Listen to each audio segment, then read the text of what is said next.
How's that possible? You go and you order a pizza. Gets delivered in 30 minutes or less. That's great. But what you don't know is that pizza took 24 hours to make, most likely. And it is that 24 hours that makes it good. So if the majority of that time is just the dough resting in the fridge, then what about all the other components? The sauce, the cheese, the meat, all the little things that go on the pizza that make it Cat, I worked at Pizza Hut. They let that shit rest for like 20 seconds for real. Like, nigga, I might go out on delivery and put some pizzas in the freezer, and then they might cook them bitches as I'm gone. great. What happens if we take a pizza and stretch the time over the course of over 300 hours of work? Does that make it better? Is it worth it? That's what we're here to find out today. So with all that being said, let's make this, shall we? Wait, okay, chat. Do we think that it's better? I don't know, dude. I've been battling pizza lately, and I feel like there's like something going on with people that, I don't know. I just feel like there's something going on with pizza. All the pizza I've had recently is just doggy poop. Like, it's so bad. It doesn't have, like, it's got the floppy bottom. Ooh, excuse me. It doesn't have like a nice, but like, it's fucking floppy. Like, you lift it up and the whole thing just falls. Like, ugh. Oh, whoa, studio's not done yet, but the book is Texture Over Taste, available for pre-order now. The link is in the description. Please pre-order. It's very important for the pre-order phase. It's really, really helpful for me. It's really helpful for the team, and it's helpful for the book. Oh, y'all heard that, man? You better go get the book. Could we make a pizza that takes over 350 hours to make? Well, as a matter of fact, this pizza was closer to nearly 370 hours. Let's begin. There's no pizza with no toppings, so let's start with Daddy's like meat. plastic cheese? What the fuck was that? Inspired bacon. It wasn't pancetta. Why did it look like that? Homemade porchetta infused bacon, raw pork belly, around 4.5 pounds or 2 kilos of it. Ideally, you want skin on, but skin off is fine too. In a small bowl, combine exactly 45 grams of salt, 30 grams of dark brown sugar, and 5 grams of Prague powder #1, which is our curing agent. No matter what, please weigh your curing salt. It's a dangerous product if not used properly, but a necessity for the curing. Plus, you're gonna wash it off at the end. There's different salt for mix all that together, curing? Season your pork all over with your cure. Try to get as much of it to stick as possible. Pop that bad boy into a large gallon-sized bag. Close it shut. Do not forget to put your date on the bag. It's for safety. And place in the fridge for 6 to 7 days. Mine was done curing it at around day 6. That puts us at 144 hours. Now, once it's nice and firm like this, take it out, hose your hog off, make a porchetta seasoning by finely chopping a 1/4 cup or 12 grams of fresh thyme leaves, a 1/4 cup or 11 grams of fresh rosemary leaves, but not the stems. Separately crush 4 cloves of garlic, add a generous pinch of salt. I fucked up on that the first time I cooked something, bro. I put all the stems in that shit. Finally chop that in there, add a ½ teaspoon or 1 gram of red pepper flakes. Then add ½ teaspoon or 1 gram of ground nutmeg. Now use all that to season your pork on every single surface. Once it's adhered, pop it into a smoker set to 250 Fahrenheit or an oven, that's totally fine, until it reaches an internal temperature of about 160 Fahrenheit, about 4 to 5 hours. Then remove and chill in the fridge for at least 6 to 12 hours. Now with all that, we're totaled at around 160 hours for our bacon. Once it's been chilled, it's ready for use. Moving on to our sauce. I'm not gonna lie, I'm not gonna lie, that inside was a little disappointing for fucking 200 hours of marinating. I'm not gonna lie. Okay. Bacon. Once it's been chilled, it's ready for use. Moving on to our sauce. For everyone who asked for Fermentation Friday to come back, this little moment right here is for you. It's actually for everyone because it's one of the finest pizza sauces I've ever made. First, you need about 3-quart container. It could be a deli like this or a very large jar. To that, you're gonna add 1,000 grams of water and 20 grams of kosher salt. Look, we're using grams, so we have an exact percentage here. Again, this is fermentation. Please be exact. Give that a whisk until dissolved, then add 5 quartered heirloom tomatoes, 5 red long peppers, stemmed and cut in half. I'm pretty sure that's what these are called, but I'll be honest, I don't really know. You could use 3 red jalapenos, how people make 3 red these? Fresno Like chilies, you know, work sauces with what you got. and shit? Expect spice levels to undulate. 3 cloves of whole garlic, and here's a little trick. Adhere a layer of plastic wrap on top to keep the water tension above the vegetables. That's fancy talk for keep the veggies submerged. Wait, these are fruit? Are chilies a fruit?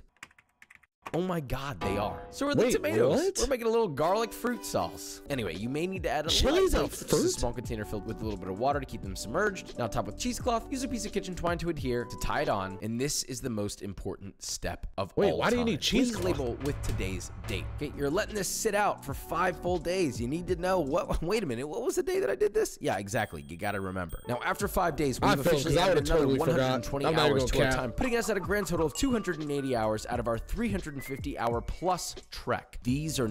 I'm not gonna lie, something in my head is telling me that like some store tomato sauce is somehow gonna hit better. I don't know why. I just have a feeling that this shit ain't gonna have no taste. Like, it might taste like alright, but it's not gonna be like man, like it tastes so much better that all of this work and prep effort is just needed. You know what I'm saying? I don't know. No longer tomatoes. Well, actually, they are, but they're just lacto fermented, which has brought out more flavors. Now, the making of the sauce is... I'm not gonna lie, I thought they would all be like broken up by now, like breaking into pieces because of the water and like soaking and like hella mushy, but I don't know.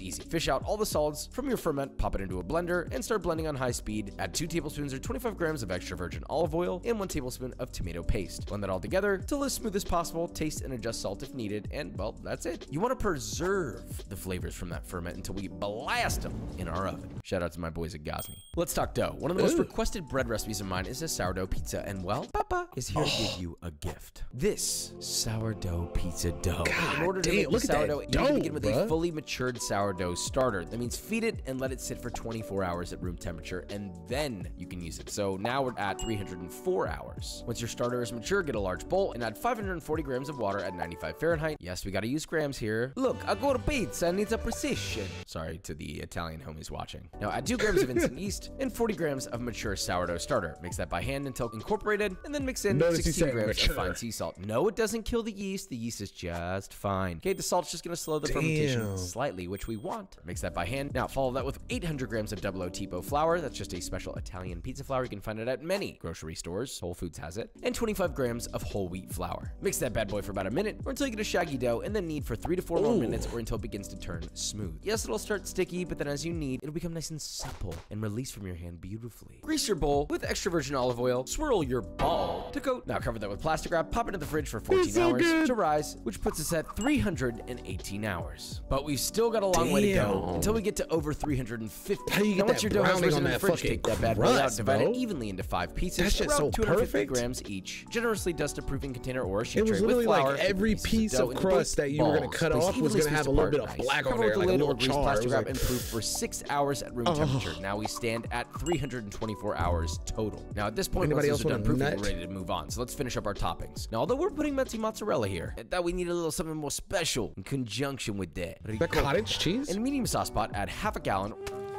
What did he say? Ricotta? Special in conjunction with that. Ricotta. In What is that? a medium sauce pot, add half a gallon.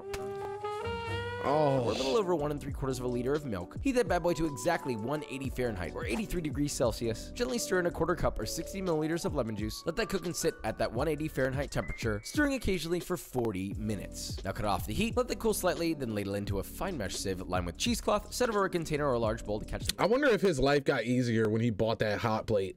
I really want to know. The drainage. Once that's drained for about 5 minutes, grab all the edges of your cheesecloth, wrap together, and tie it shut with kitchen twine, leaving a little bit of length to the twine so you can then wrap that around the handle of a cabinet and let it hang over a bowl. Then you just let it drip for 1 to 1.5 hours, which puts you roughly at around 2 hours total for your ricotta. So that leaves us at 326 hours. Still, we have some way to go to get to 350 hours. Mind you, I'm not including cook time whatsoever because holy sh! Not including so we're cook pretty much time? ready to assemble. First, I didn't even. 1 cup Now, or 8 okay, it ounces makes of sense how he got that 225 boil. grams He of has like a bacon pizza cubes. oven Place thing. it in a Okay, 10-inch skillet, that makes set it on sense. medium low, and cook stirring often for 5 to 7 minutes or until almost GBD. That's golden brown delicious, with a bit less color. If you cook it all the way through, then it's probably gonna burn when you bake it. Drain through a fine mesh strainer, and that's done. Again, that time I'm not even counting. Now to assemble and bake, dust your proofed balls with all-purpose flour. Dust a work surface also with all-purpose flour. Add a ball to your work surface, and then using a fist, punch down the center until you get a very thin ring around the whole dough. That's gonna become what's known as the pizza's crust.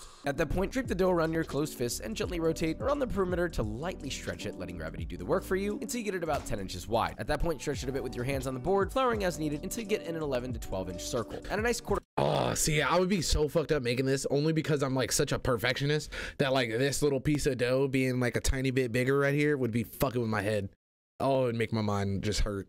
Cup or 60 mils of your sauce in the center, then using a swirling motion, spread the sauce evenly across using the bottom of a ladle or a spoon, leaving the crust bare. Whoa, hold on. You remember your ricotta that you've been draining? Take it out the cheesecloth, put it into a bowl, poke a hole in the center to break it up, add salt to taste, stir it up, and well, taste it to make sure it has enough salt. Top with a heaping teaspoon of randomized dots of your ricotta all over the pizza. Oh, so that wasn't even like mozz on there. That was the ricotta. Desire. Look, you're gonna need at least 3 cups or 675 Oh my god, wait, so is that always ricotta on pizza? That's spread across all the pizzas. And not mozzarella? Now, evenly distribute some of your cooked bacon, a nice drizzle of extra virgin olive oil, and off into the oven. Look, when baking, my recommendation, of course, is a good quality home pizza oven. If you want it perfect, I use and highly recommend Gosney. Seriously, everyone always asks how I get my pizza the way they are. I'm using Gosney. But look, a home oven is... I gotta know, we gotta know, chat. We gotta know. How much do you think that is? How much do you think that is? I'm going with, it's gotta be like 250 plus. Gotta be, right? 1,200, what did that say?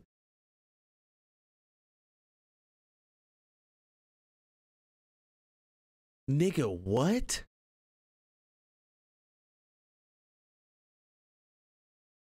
What?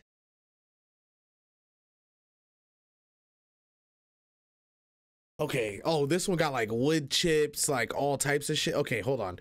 We're not talking about this one. Hold on. Maybe it's this one. The all black rock box. Why is there like, why are there pictures on this website take forever to load? Oh, it is this one. Yeah, it's like this one, right? Or is his like his is like taller or something, it looked like though. $500, dude.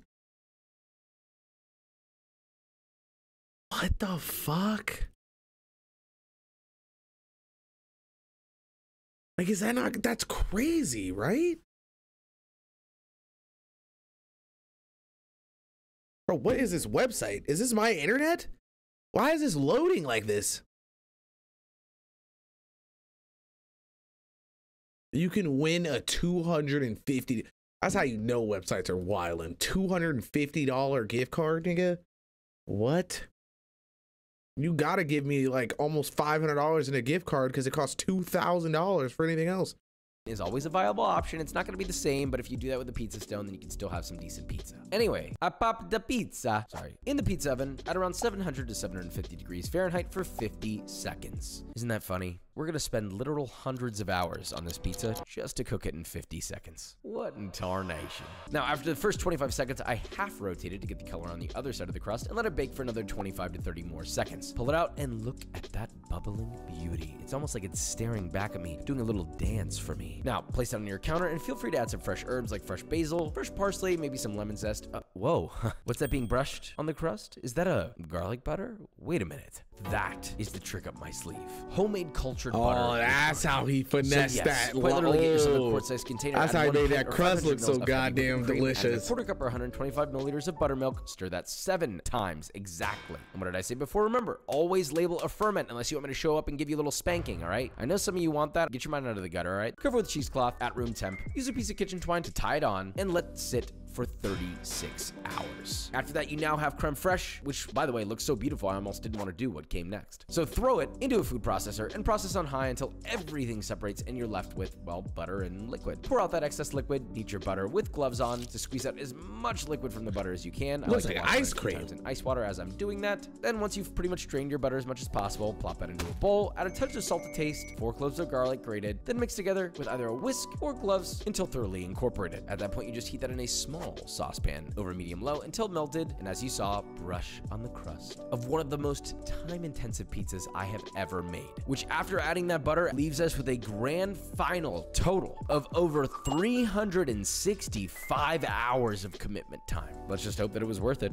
Pizza. It took a very long time. Oh, I hate the fucking look of that cheese, dude. That is a good pizza. The dough is way more flavorful. I don't care if you do your dough overnight. With the sourdough, it's not sour at all, and it actually tastes like something. There's good pizza dough, and then there's this dough. It's just more. The ricotta, I guess you could buy from a store, right? And it'll probably still be just as good. The butter crust, making your own cultured butter, it's good, but probably just buying cultured butter, and it's gonna be just as good. That being said, this sauce, there's nothing that could ever replace this. So to me, the pizza's worth it. Is it worth it to everybody? So we gotta try Maybe not, but at least try this. This is the most life-changing pizza sauce you may ever put on a pizza, period. Of course, the bacon is ridiculous, and there's no way you're gonna get this bacon at the store without making it. I'll call that a worth it. Should we bring in a taste tester? I mean, no cap though. You're not lying. Pizza for you. Oh, it's evolving as I'm eating it. Yeah. Oh God, I love it. I hate when they bring like skinny ass niggas in there to try shit. Like, you gotta get the fat niggas in there. Like, who's gonna give you a real, you know what I'm saying? Like, I need a real eater in here, chat. Hello, are y'all here? First, it's like, oh, this isn't normal pizza. It's like at first it hits you and you're like, okay, tomato, ricotta. Nobody had no price guesses on that fucking grill. More flavor that just keeps coming. Is this worth making? I feel you, brother. Yes. Would I do it? No. But I would watch you, and did. But I will watch you. Come on, man. Make sure y'all show some support to Josh, bro. He really be killing shit. Oh my God, he be killing.